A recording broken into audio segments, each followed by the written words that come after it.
This is the Sabbath School lesson for the fourth quarter, 2021. Lesson 13 from our series Present Truth in Deuteronomy is titled The Resurrection of Moses, ready for teaching on December 25, and I'm Percy Harrold. Sunday, December 19, The Sin of Moses, Part 1. Time and again, even amid their apostasy and wilderness wanderings, God miraculously provided for the children of Israel. That is, however undeserving they were, and often remained that way, God's grace flowed out to them. We too, today, are recipients of His grace, however much we are undeserving of it as well. After all, it wouldn't be grace if we deserved it, would it? And besides the abundance of food that the Lord had miraculously provided for them in the wilderness, another manifestation of His grace was the water, without which they would quickly perish, especially in a dry, hot, and desolate desert.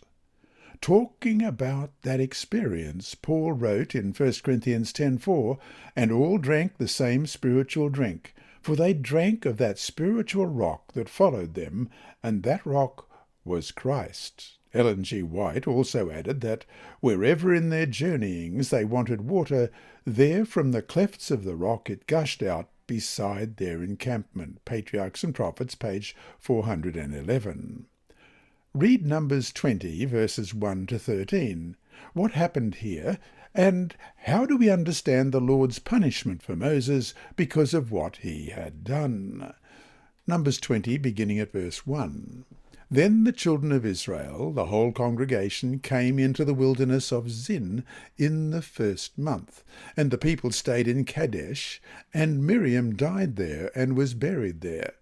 Now there was no water for the congregation, so they gathered together against Moses and Aaron, and the people contended with Moses and spoke, saying, "If only we had died when our brethren died before the Lord.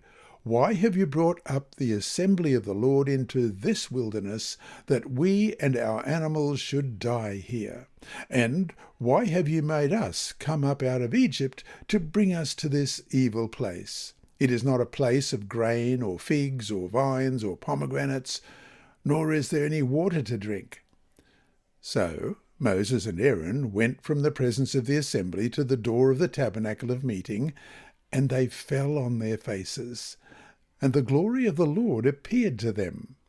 Then the Lord spoke to Moses, saying, "Take the rod, you and your brother Aaron, gather the congregation together, speak to the rock before their eyes, and it will yield its water. Thus you shall bring water for them out of the rock, and give drink to the congregation and their animals." So Moses took the rod from before the Lord as he commanded him.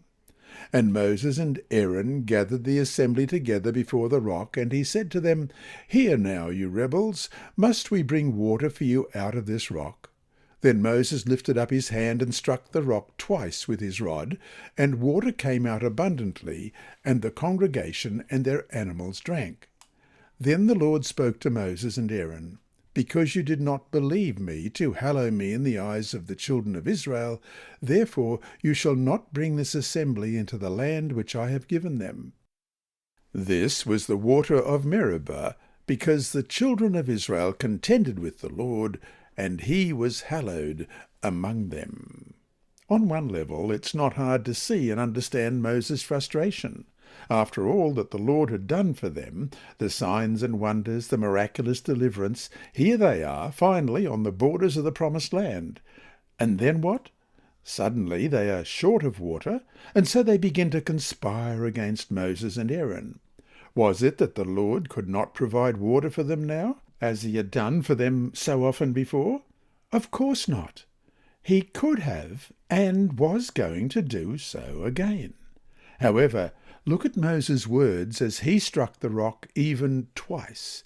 "Hear now, you rebels, must we bring water for you out of this rock?" Numbers 20, verse 10.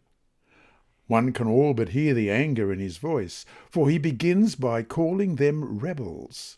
The problem wasn't so much his anger itself, which was bad enough, but understandable, but when he said, "Must we bring water for you out of this rock?" as if he or any human being could bring water out of a rock. In his anger, he seemed to forget at that moment that it was only the power of God working among them that could do such a miracle. He of all people should have known that.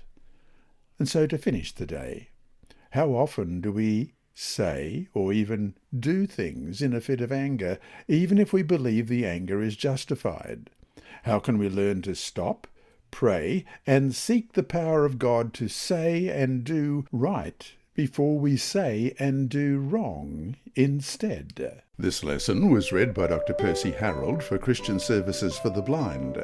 Sponsored by the Sabbath School Department and distributed through Hope Channel Australia, this podcast is also redistributed by Hope Channel Germany, Christian Record Services for the Blind, and It Is Written. It is also available on SoundCloud and through multiple podcast distributors, including Apple iTunes. Remember, God is always faithful.